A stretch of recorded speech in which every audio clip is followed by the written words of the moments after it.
आप देख रहे हैं अनहोनी। तो चलिए बढ़ते हैं आज की इस कहानी की ओर। रोज की तरह ही रात के 9 बजे जब मुझे काम से छुट्टी मिली तो मैंने अपना साइकिल उठाया और घर की तरफ चलता बना। रात काफ़ी हो जाने के कारण मेरे आगे पीछे कहीं कोई आदमी नज़र नहीं आ रहा था। ऊपर से जंगली इलाका होने की वजह से आसपास कोई घर भी नहीं था। बीच बीच में आ रही जंगली जानवरों की आवाज़ से कभी कभी मेरी दिल की धड़कनें बढ़ जाती। ठंड भी इतनी थी कि तेज चल रही ठंडी हवाएं कांटे की तरह चुभ रही थीं। ठंड के कारण मैं साइकिल धीरे चला रहा था। अभी मैं उस वीरान रास्ते पर आगे बढ़ ही रहा था कि मेरी साइकिल की चैन उतर गई। चैन के उतरते ही मैं साइकिल से उतरा और साइकिल को स्टैंड पर लगाकर चैन चढ़ाने लगा। चैन इतनी बुरी तरह से फंस चुकी थी कि चढ़ने का नाम ही नहीं ले रही थी, जिससे मेरा पारा चढ़ने लगा। ठंड की वजह से मेरे हाथ ठीक तरह से चल नहीं पा रहे थे। अभी मैं साइकिल की चैन चढ़ा ही रहा था कि मेरी नज़र थोड़ी दूरी पर मेरी ही तरफ आते एक आदमी पर पड़ी। खैर मैं उस आदमी पर उतना ध्यान ना देकर अपने काम पर लग गया। थोड़ी देर बाद वो आदमी मेरे पास आकर खड़ा हो गया और बोला, क्या हुआ भैया, चेन उतर गई क्या? हटिए मैं लगा देता हूँ। ये बोलते ही वो आदमी मेरे साइकिल की चैन चढ़ाने लगा। उस आदमी के छूते ही मानो चैन अपने आप ही चढ़ गई हो। ये देखकर मेरी आंखें खुली की खुली रह गईं। खैर शुक्रिया बोलकर मैंने उस आदमी से पूछा, वैसे रहते कहाँ हैं आप?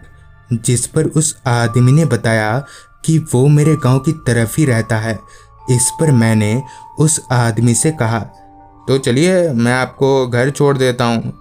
मेरे इतना बोलते ही वो आदमी मेरे साथ चलने को तैयार हो गया। उसे अपनी साइकिल में बिठाकर साइकिल चलाते हुए मैं गांव की तरफ आगे बढ़ने लगा। साइकिल चलाते वक्त मैंने एक बात पर गौर किया कि मैं जैसे जैसे साइकिल की पैडल मार रहा था, उसी के साथ ही साइकिल का वजन भी अपने आप ही कम होता जा रहा था। मैंने कई दफ़ा उस आदमी से बात करने की भी कोशिश की, मगर वो आदमी मेरी बातों का जवाब तलक नहीं दे रहा था। और तो और मुझे अपनी साइकिल पर डबल लोड का भार भी महसूस नहीं हो रहा था। फिर जब मैं पीछे पलटा तो मेरी आंखें फटी की फटी रह गईं। दरअसल अब वो आदमी मेरी साइकिल के पीछे था ही नहीं। इस तरह किसी आदमी का गायब हो जाना कोई मामूली बात नहीं थी, जिससे मुझे ये समझ आ गया था कि वो इंसान नहीं बल्कि कुछ और ही था। अभी मैं वहीं के एक डाक बंगले को पार कर ही रहा था कि तभी अचानक ही मेरी साइकिल पर पहले जितनी भारी लगने लगी। इतने में ही किसी ने पीछे से मेरी गर्दन पकड़ ली और मुझे एक झटका देकर साइकिल से नीचे गिरा दिया। दरअसल मुझे साइकिल से गिराने वाला और कोई नहीं बल्कि वही आदमी था जो थोड़ी देर पहले गायब हुआ था, मगर अब उसकी शक्ल बहुत ही भयानक हो चुकी थी। तभी उस आदमी ने मुझे गले से पकड़कर ऊपर उठा दिया। इससे पहले कि मैं अपनी जान से हाथ धो बैठता, इतने में ही डाक बंगले से कुछ लोग निकलकर मेरी ओर आने लगे।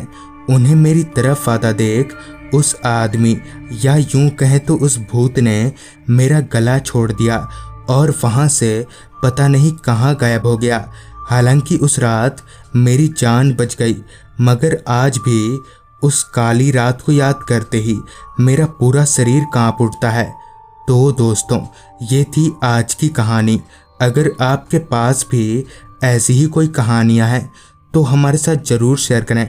तो मैं आर्यन जल्दी ही मिलूँगा आपसे ऐसी ही एक कहानी के साथ।